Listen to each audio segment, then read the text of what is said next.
Oke, Rifki, hari ini buku dipanggil ke sini, tahu nggak kenapa? Tidak, Bu. Oh, Rifki nggak tahu kan? Tadi guru dapat pelajaran dari teman-temannya kalau Rifki duduk di belakang sambil mengerjakan sesuatu. Boleh tahu alasannya apa? Kenapa mengerjakan apa? Mengerjakan tugas MTK yang Ibu berikan. Oh, nanti kamu mengerjakan PR. Dimaafkan ya, karena setiap orang itu wajar memiliki kesalahan karena tidak ada manusia yang sempurna.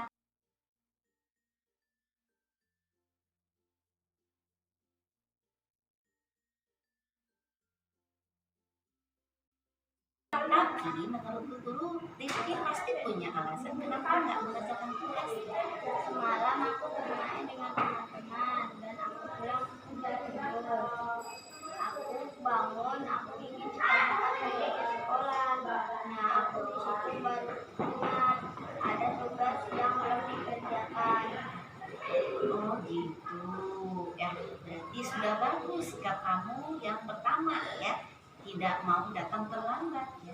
Tapi mengerjakan tugas itu juga penting ya. Nah,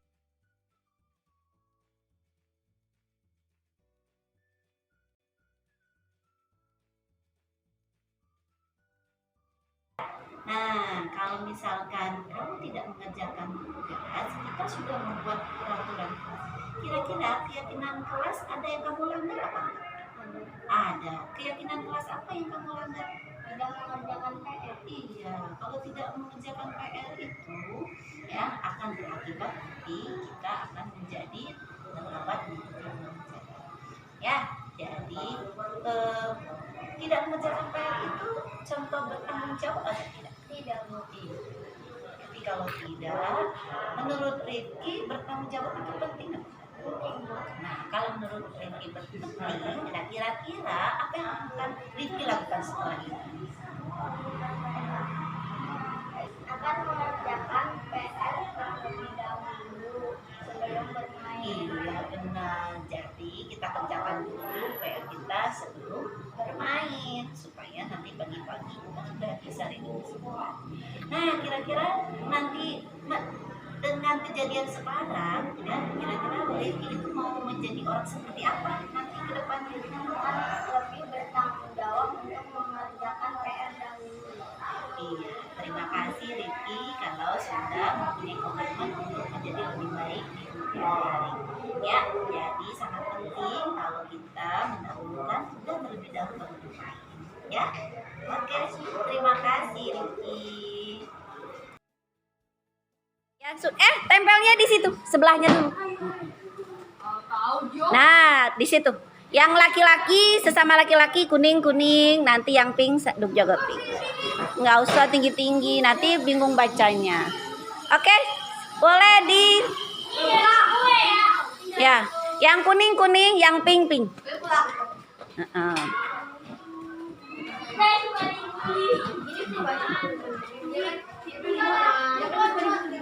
Oke, ayo yang perempuan silakan. Nggak usah banyak-banyak. Oh ya, sedikit lagi boleh, silakan. Ya. Nah, keyakinan kelas ini untuk kita bersama ya, supaya pembelajaran kita nanti lebih kondusif dan menyenangkan. Ya, silakan.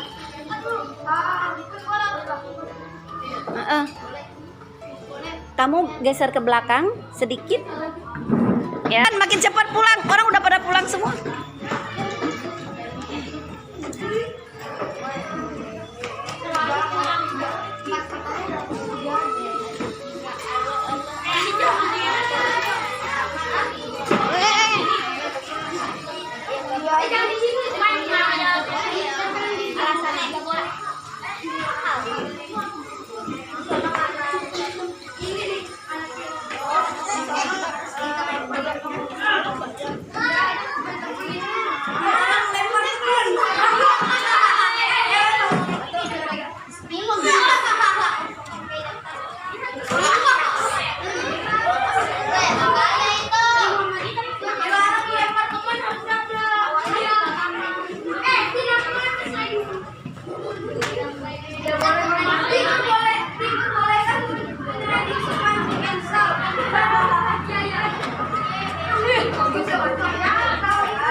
4 ini saja itu sudah mengcover semuanya, ya.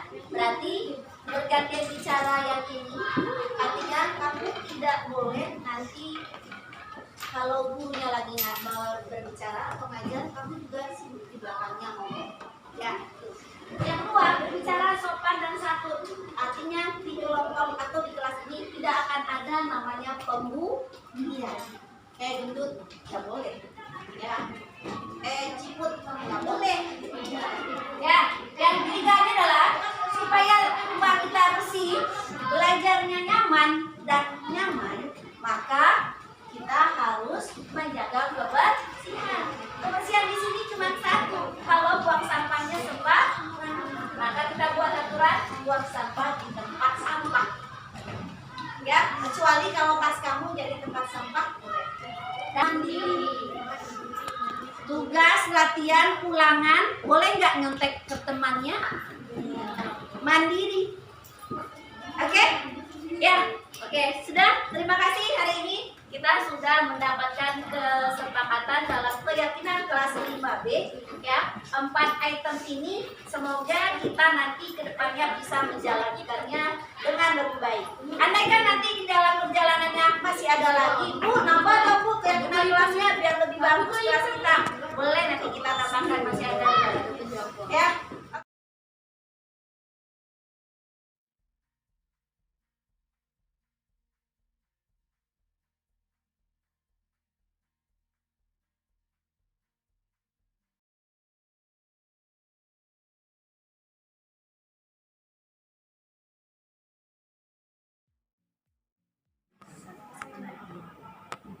Jumat ini saya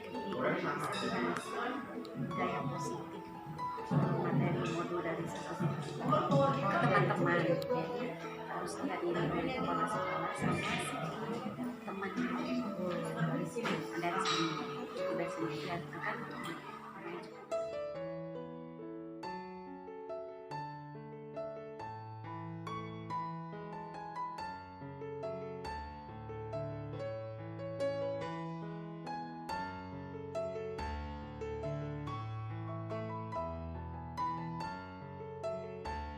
la syarika lah wa asyhadu anna Muhammadan abduhu wa rasuluhu sallallahu alaihi wasallam.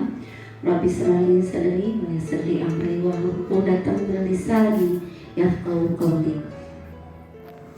Pertama-tama yang saya hormati Ibu Kepala Sekolah SD Sumur Batu 12 Pak.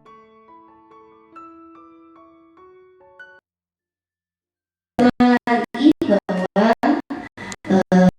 diseminasi ini bukan untuk mengajari sifatnya, tapi adalah berbagi, ya, berbagi ilmu dan aksi nyata diseminasi.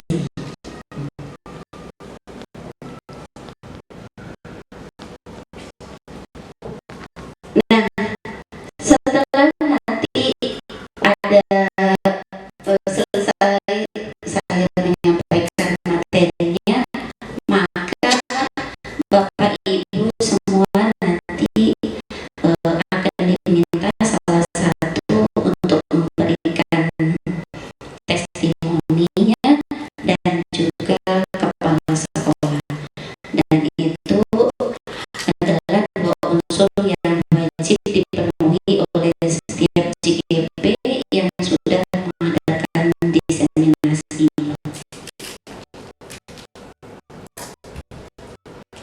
Nah, jadi berangkat dari pemikiran menurut Ki Hajar Dewantara bahwa tujuan pendidikan itu adalah menuntut segala kodrat yang ada pada anak-anak agar mereka bisa mencapai keselamatan dan kebahagiaan yang setinggi-tingginya, baik sebagai manusia maupun sebagai anggota masyarakat. Jadi di awal pembelajaran saya disuguhkan pertama kali adalah merubah paradigma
mana letak geografisnya. Misalkan di perkotaan dengan di pedesaan nanti akan berbeda lingkungan atau budaya positif yang akan diterapkan. Nah, jadi budaya tersebut dalam penerapan budaya di sekolah itu harus diperlukan tuntunan dan juga tauladan dari seorang guru. Nah, untuk itulah ya budaya positif itu harus ketika kita ingin menciptakan budaya positif di sekolahan, maka lingkungan kita juga akan dibuat menjadi lingkungan yang positif. Dari mana lingkungan positif tersebut? Dari kelas-kelas. Kelas-kelas yang seperti apa? Kelas-kelas yang sudah menerapkan keyakinan kelas. Keyakinan kelas itu dari mana? Dari peraturan kelas. Nah, selama ini kita membuatnya peraturan kelas. Tapi sekarang ada lagi namanya adalah keyakinan kelas. Kenapa disebut dengan keyakinan kelas? Karena keyakinan kelas ini dihubungkan dengan nilai-nilai kebajikan universal gitu. Apa saja nilai-nilai kebajikan universal? Banyak sekali. Ada tanggung jawab, ada mandiri, ada kritis, dan segala macamnya banyak sekali yang terkandung di dalam dimensi-dimensi profil Pancasila. Yang pertama ada berketuhanan, ada lagi yang berakhlak mulia, berkebinekaan global, mandiri, gotong royong, kreatif, dan juga bernalar kritis. Nah, itu salah satu dari konsep keyakinan kelas yang nanti akan kita terapkan di masing-masing kelas. Mungkin caranya menyampaikannya yang berbeda, tapi karena kita akan masuk atau ingin kita akan diwajibkan juga nanti akan menerapkan kurikulum merdeka di sekolah kita ini, maka semua sekelas itu nanti akan membuat keyakinan.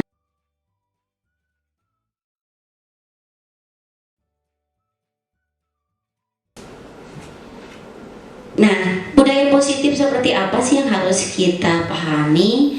Nah, inilah konsep inti budaya positif itu. Yang pertama adalah perubahan paradigma belajar.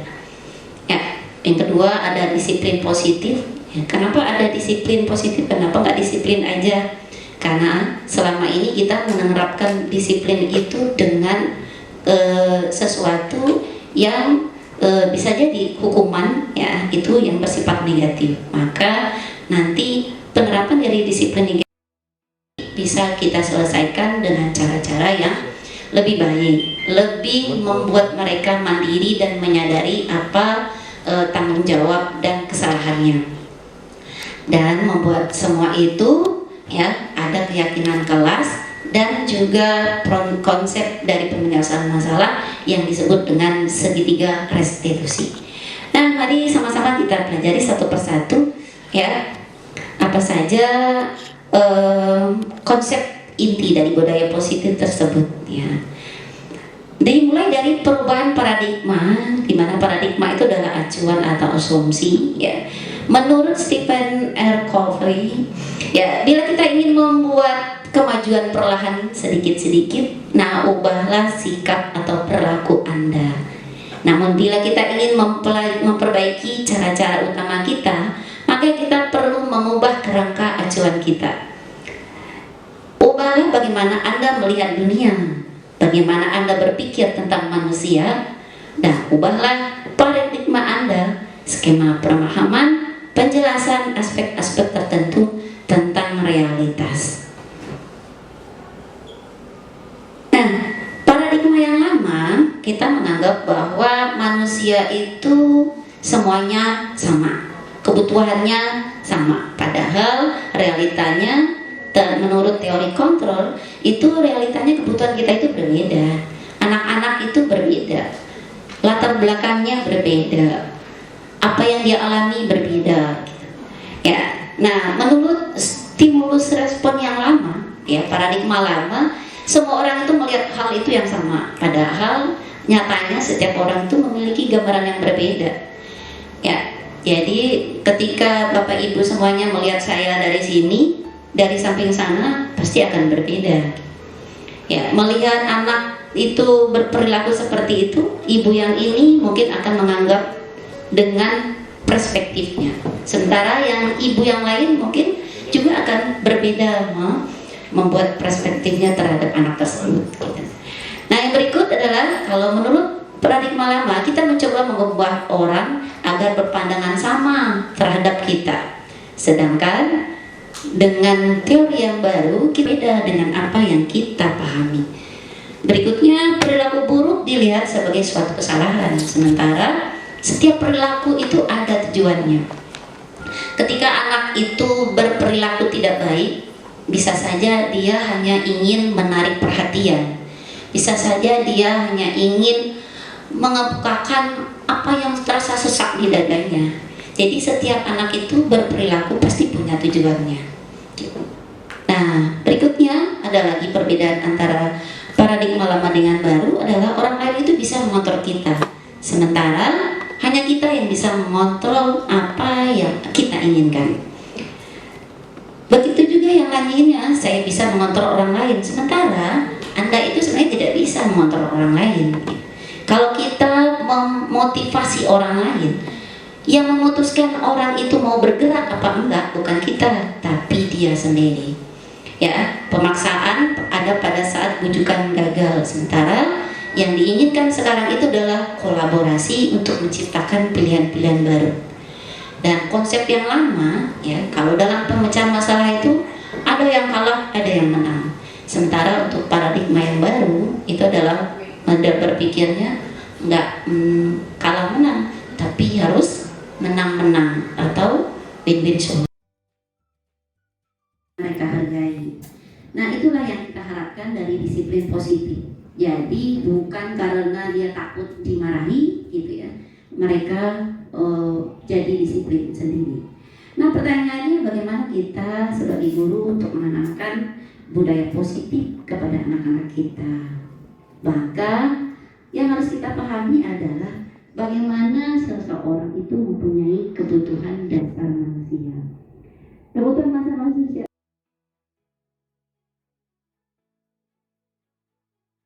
Nah, ketika seseorang melakukan perbuatan itu, ya, perbuatan apapun yang dilakukan oleh manusia itu pasti ada motivasinya juga.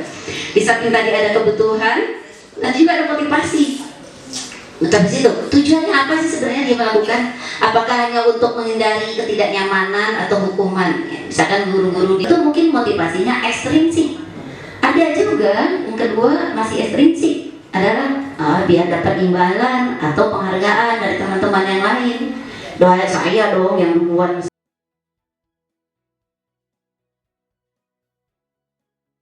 Tidak menyela teman-temannya yang sedang berbicara juga. Tapi kita membuat keyakinan kelas itu pakai kalimatnya kalimat positif. Kalau biasanya kan kita menulis peraturan kelasnya, tidak boleh datang terlambat, tidak boleh mengganggu teman di kelas, tidak boleh membuang sampah sembarangan.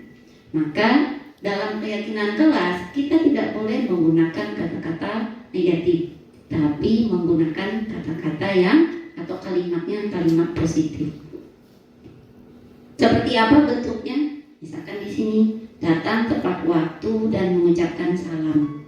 Sama aja kayak peraturan kelas, iya, sama aja. Nah, tapi tidak ada kata-kata negatif atau kata-kata yang jangan, tidak, nanti tidak ada. Nah, itu saja bedanya antara keyakinan kelas dan peraturan kelas. Karena di dalam peraturan kelas itu biasanya kita lebih menerapkan lebih kepada tata tertib dari sekolah saja. Ya, tapi keyakinan kelas adalah sesuatu yang kita buat bersama, kita bangun bersama untuk menciptakan lingkungan belajar yang lebih kondusif dengan nilai-nilai yang kita sepakati bersama. Contohnya, apa beda peraturan dengan keyakinan kelas? Yang pertama itu selalu kembalikan buku, itu peraturan. Tapi kalau misalkan keyakinan kelasnya adalah bertanggung jawab, mengembalikan buku ke tempat semula misalkan. Ada lagi, dilarang mengganggu orang lain. Maka keyakinan kelasnya adalah menghormati orang lain. Ada lagi, hadir di sekolah 15 menit sebelum pembelajaran dimulai. Maka maka kita ganti dengan cara menghormati orang lain atau berkomitmen. Nah, seperti itu. Dan lanjut yang lain-lainnya. Nah, jadi ini contoh keyakinan, ada yang kelas 1 dan juga kelas 5. Ini contoh keyakinan yang dicontohkan dalam LMS. Yang keyakinan kelas 1 misalnya, setiap anggota kelas perlu belajar. Nah, kan masih rendah, karena masih kelas 1. Kita lagi buat lagi, ada lagi setiap anggota kelas selalu tenang. Ya, karena anak kelas 1 tahu sendiri, berisik satu berjamaah jadinya ada rentetannya. Nah, kalau kelas 5 misalkan seperti ini, selalu bersikap positif. Berarti nggak boleh tidak boleh usir-usirin teman, ya, nggak boleh membuli teman, kayak gitu ya, gosipin teman. Kan ada anak-anak tuh, dia berdua, bertiga dia duduk, berbisik-bisiknya berdua. Kalau yang satu kan jadi nggak enak. Nah, seperti itu. Terus ada lagi, senantiasa menjadi diri terbaik. Ya, nggak perlu terbaik di hadapan orang lain, tapi terbaik buat diri sendiri, itu yang paling penting. Terus percaya dan menghormati orang lain serta barang miliknya. Ini artinya tidak ada anak-anak nanti yang ngambil pulpen temannya nggak pakai izin. Nggak ada yang menemukan uang habis itu dikantongin. Nah, gitu. Ini harapan kita, nilai-nilai yang nanti akan kita terapkan ke anak-anak. Ini salah satu contohnya. Bisa nggak pakai kalimat yang lain? Bisa. Nah, saya yakin Bapak Ibu semua di kelas itu juga sudah menerapkannya. Nah, ini saya yang kemarin mencoba membuat. Nah, di mana kita pertama kali itu menjaring semua keyakinan kelas dari anak-anak. Nah, anak-anak itu biasanya kan semuanya pakai tidak boleh membuli teman. Tidak boleh pilih teman, tidak boleh pilih kasih. Nah, dia bikin. Nggak apa-apa, kita tampung aja semuanya apa. Habis itu nanti kita kelompokkan masing-masing. Mana yang ke disiplin, mana yang ke ke tugas segala macam. Nah, ini anak-anaknya membuat bersama-sama. Setelah nanti dibuat, disatuin, dikelompokkan, habis itu baru kita tulis. Nah, kita tulisnya harus pakai kalimat positif. Nah, ini memutuskan bersama dengan kalimat positif sambil kita jelaskan apa maksudnya dari poin-poin tersebut. Jadi ketika ada anak-anak nanti yang, nah, poin mana yang kamu langgar? Oh, yang itu. Ya. Apa ya? Bim salah Bim, ceng. Anak-anaknya bisa jadi bagus, jadi baik? Ya enggak.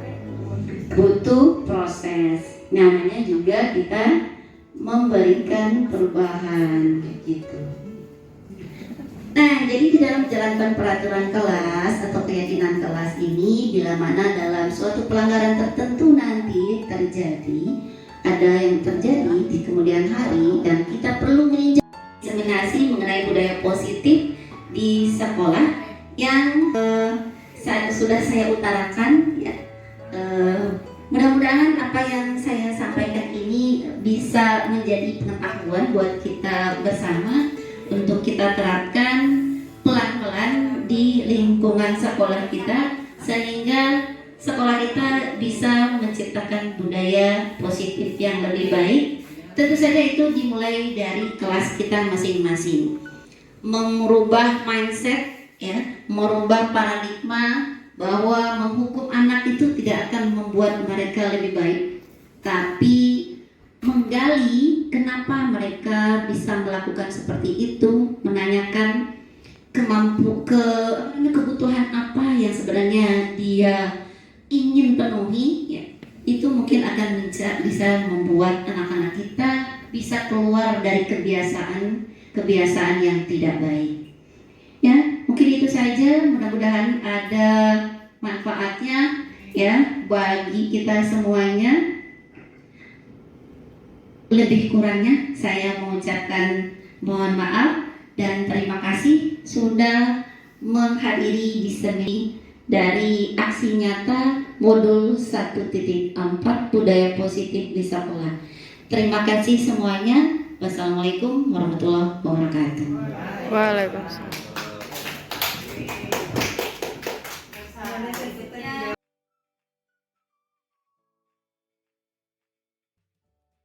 Assalamualaikum warahmatullahi wabarakatuh. Yang terhormat Bapak Ibu Guru dan serta Pendi, alhamdulillah di siang hari ini menjelang sore kita sudah melihat atau mendengarkan diseminasi untuk aksi nyata modul 1.4 ya. Alhamdulillah sudah terlaksana Bu Nelmi.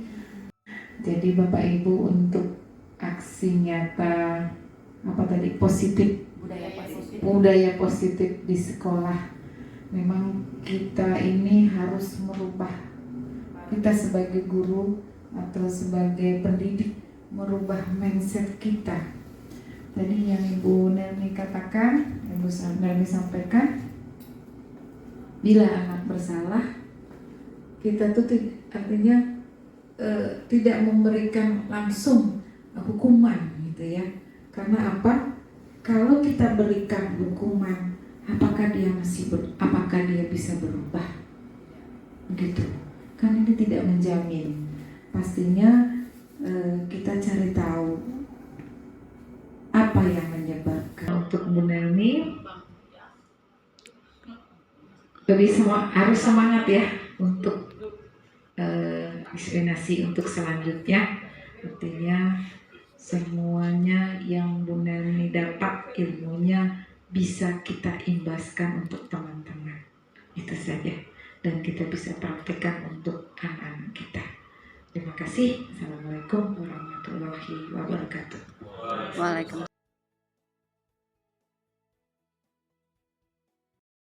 Warahmatullahi wabarakatuh. Waalaikumsalam warahmatullahi wabarakatuh.